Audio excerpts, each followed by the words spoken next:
What's up guys, Statue Effects aka Luke here. Today we have episode 10 of our Kewbz Live, and today we have Jayden McNeill on with us. Let's get on with the video.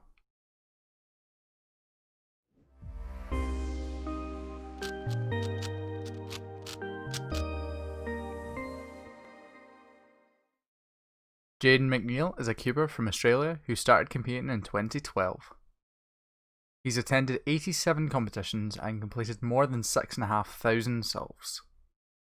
To be honest, he's pretty high ranked in almost every event. But on the world stage, he's most known for FMC and 3x3.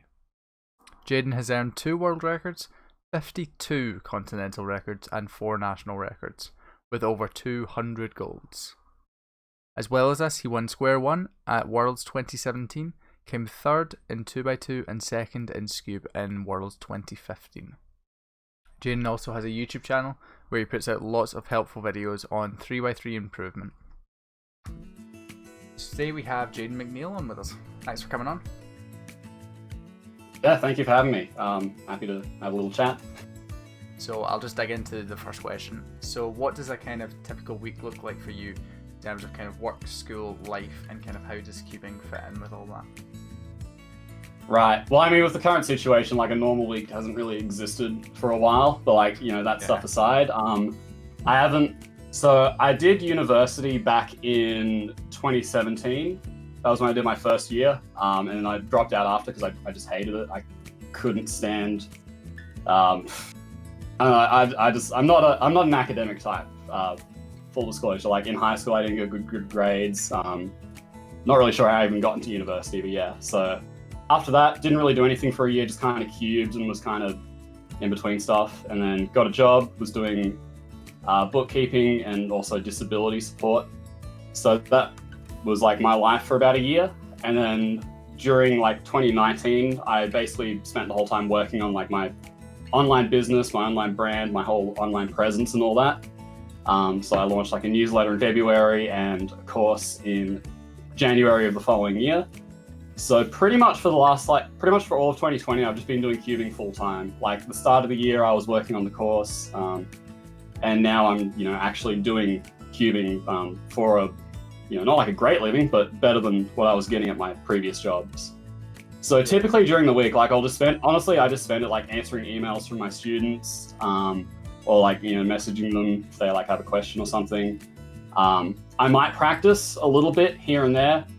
These days it's mostly FMC, but I do a bit of 3x3 as well, and maybe like a really small amount of 5x5, 4x4 OH, just, depending on my mood, not necessarily trying to be like productive and improving necessarily. I try to stay consistent with working out. So actually just today, well not today, but like last Friday, so about 3-4 days ago, the gyms in Canberra finally reopened. And today I was able to go for the first time, but before that I was spending about 2 days a week, like doing weightlifting with my personal trainer. But now I can go off and do that on my own. So that's pretty much all I do. I just like eat, sleep, drink water, stay hydrated, do my job, which isn't like super intensive, and work out. And I guess the other thing I'm doing these days, like that kind of gets sprinkled into my weeks, is just like working on new like material. And I guess I have told people, so I can say like I am working on an advanced version of speed cubing solution that goes beyond the stuff that's taught in the original course, that's more suited for like, basically just getting your fundamental skills like together and where they should be for like high level solving. And then the next course will just be like everything, like all the little things that have like diminishing returns, low ROI. So yeah, that's coming hopefully before 2021, fingers crossed if I can get it all done. But if not, 2021, there'll definitely be a launch. Pretty long answer for like what my week looks like, but I mean, that's the truth. That's pretty much what it's like.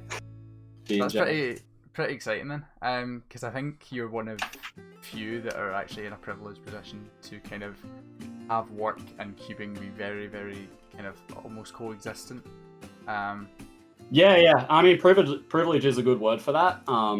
I will say it's not all sunshine and rainbows. Like I think it can be kind of dangerous to like try to monetize a passion, and if you try to do it like too aggressively, then like you can basically just kill your love for that hobby to begin with. And like money's important, obviously. Like we need, like everyone you know, regardless if they're my age or younger, like you should be thinking about getting financially ahead. But like there are so many ways you can do it that, like, you know, if you don't want to do it with cubing and don't want to risk like ruining it for you potentially, like I would just be cautious about that as well. But for me, it's been great. My love for cubing, if anything, it's only gotten bigger ever since I've started kind of dedicating myself to this, you know, trying to teach people what I've learned over the years and packaging them in certain ways.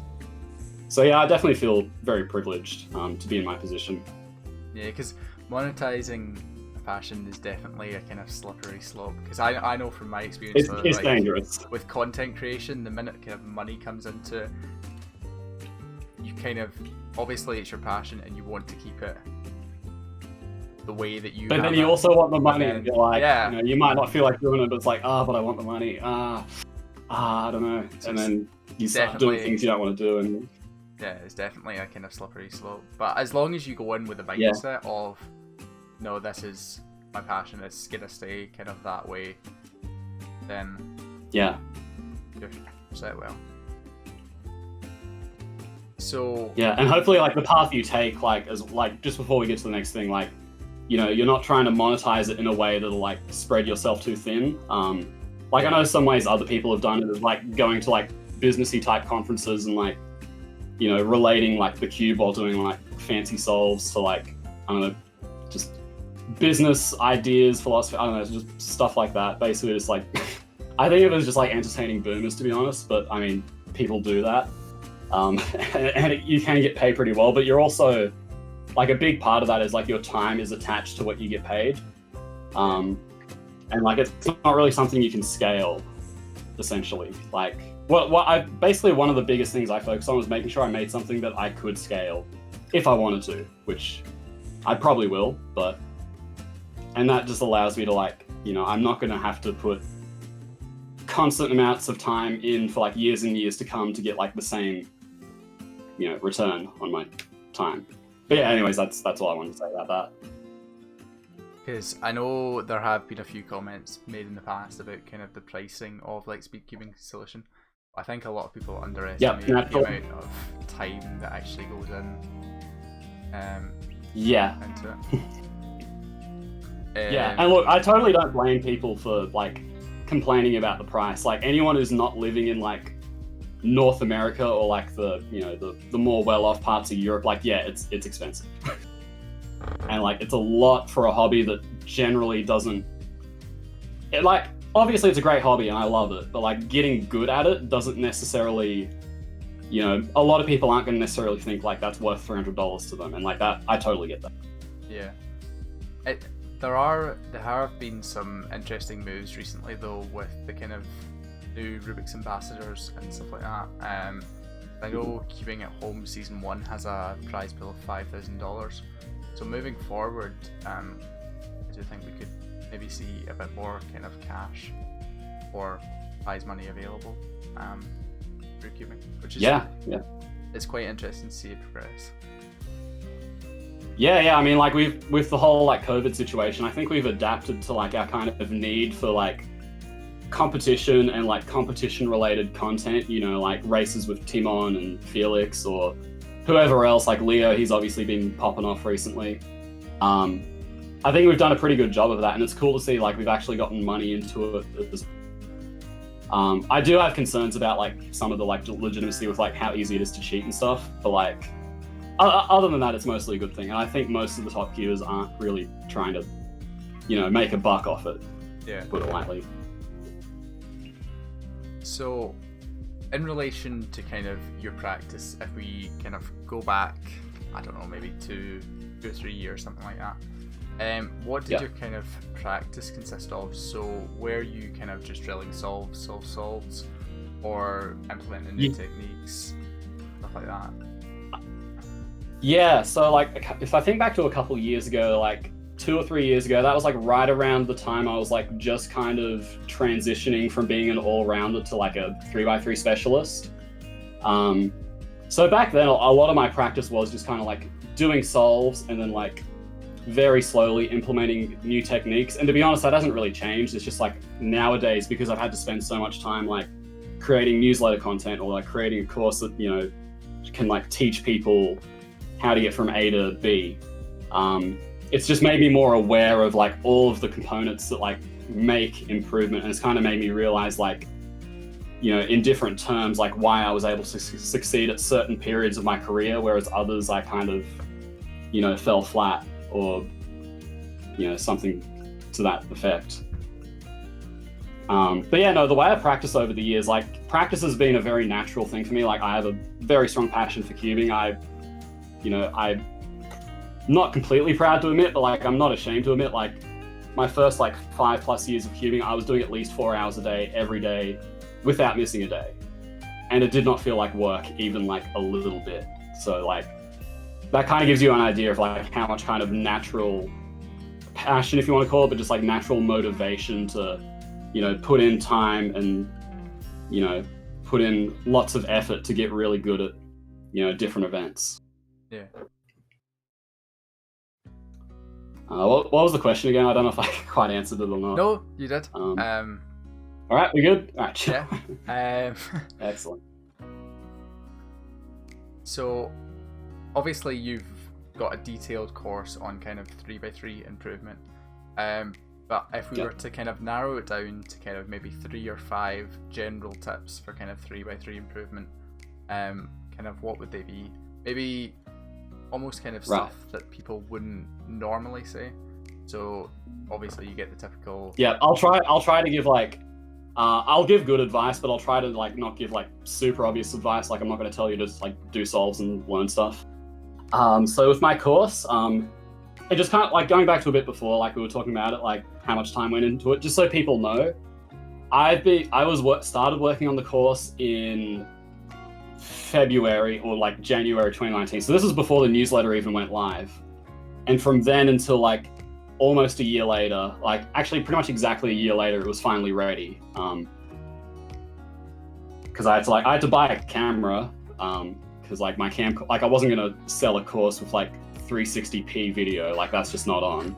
I had to get a decent quality mic. I had to learn how to make a course, and that was like I had to research a lot of like marketing stuff and make sure I was, you know, being ethical and also, you know, not kind of shortchanging myself, like trying to be like too shy about it.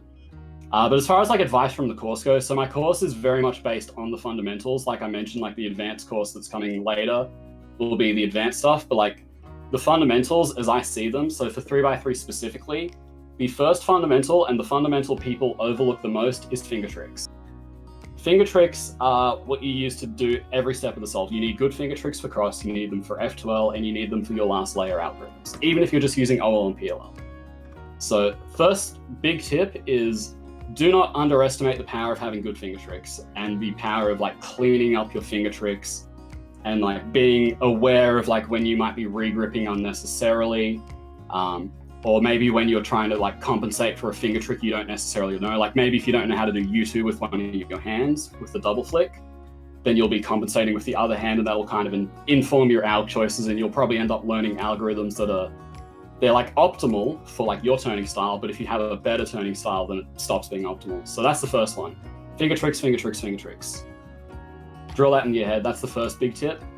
Other than that, the other fundamentals that are kind of downstream from finger tricks are basically cross or inspection, cross, F2L, and then last layer using just OLL and PLL. I don't think you need more than OLL and PLL to get like sub 8. And even sub 7 is probably possible if you're like especially talented, but I think anyone can get sub 8 with just OLL and PLL.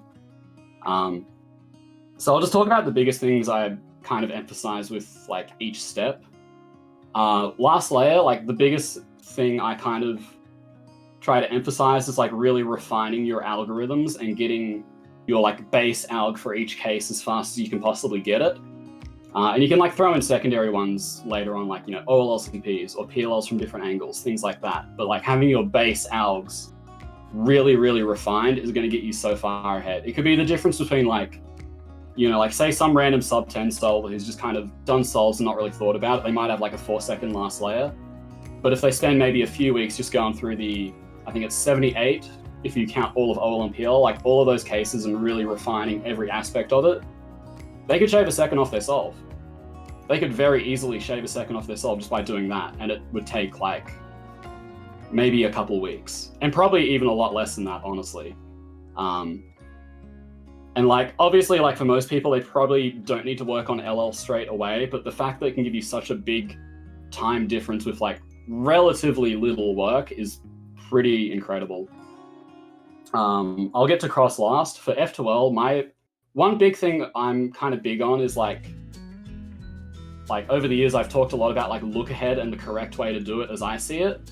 So my biggest tip would actually be don't worry about look ahead, because the things that will make look ahead easier are things like working on your efficiency and making sure you have good solutions for your F2L cases. And most importantly, getting to a level where like, as long as you're like choosing a reasonable F2L pair, you should be able to see both pieces and know immediately like, okay, I want to do this kind of solution. Now I know like how to go from A to Z without like rechecking the cube. If you focus on those things in F2L, you're going to find that once you're ready to start working on look ahead, it's so much easier. And you won't have to worry about like unlearning bad habits and potentially having that sort of interfere with your look ahead in some way. Because it's a lot harder to look ahead when you're efficient. You know, if you're inefficient, you're doing like 15 moves for every F2L pair, like, yeah, look ahead's easy because you're doing so many unnecessary moves. And that's kind of why I try to push people away from look ahead if I feel like the F2L isn't really under control. So that's my big thing there. And then for cross, it's hard to really think of like any specific tips that aren't super obvious. Obviously, I'm a big proponent of like maximizing your inspection. You know, like if you can only plan cross, be able to plan cross plus one and make that your goal. If you can do cross plus one and you're like CN or white yellow, maybe try to work on cross plus two.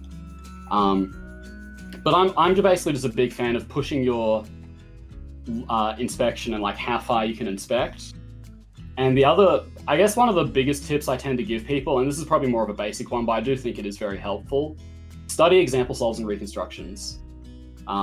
Walk through solves from fast people. They're going to show you ways of solving like kind of cross situations. It's hard to really call them like cases or algs. They're just kind of like situations, like with how certain, maybe like 2 or 3 edges are interacting with each other.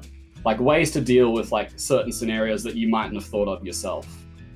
And you can get that from YouTube, just like anyone, like, you know, Felix has example solves on YouTube. Patrick, I don't think Patrick has any, which is kind of dumb. But there's plenty of sub 7 people that have them on YouTube. And then if you go on kewbsolve.es, so the website's called Kewbsolves, but it's kewbsolv.es.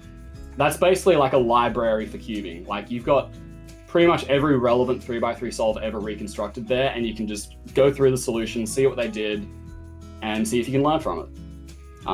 Very basic tip, extremely basic, not fun, but it works. Yeah. There'll be a link to Kewbsolve's website and some walkthrough solves in the description below. To check them. Perfect. Yeah. So. But yeah, no, that's pretty much everything I like. That's pretty much like everything about like the course, pretty much. Like obviously the details are different. Like it's 13 hours of content, but like that's generally what you could like expect. Like that's a big part of what I preach. Yeah. And if you are interested, there will be a link to the course/website in the description below. Probably just a newsletter. The website goes like up and down from time to time depending on when I'm doing enrollment. But yeah, like there'll be a link. Like if you sign up for the newsletter, you'll be the first to know when the course is coming out. Like that was where I first announced like working on the advanced course, and that'll be where I first announced where like it's coming. So yeah, link for that.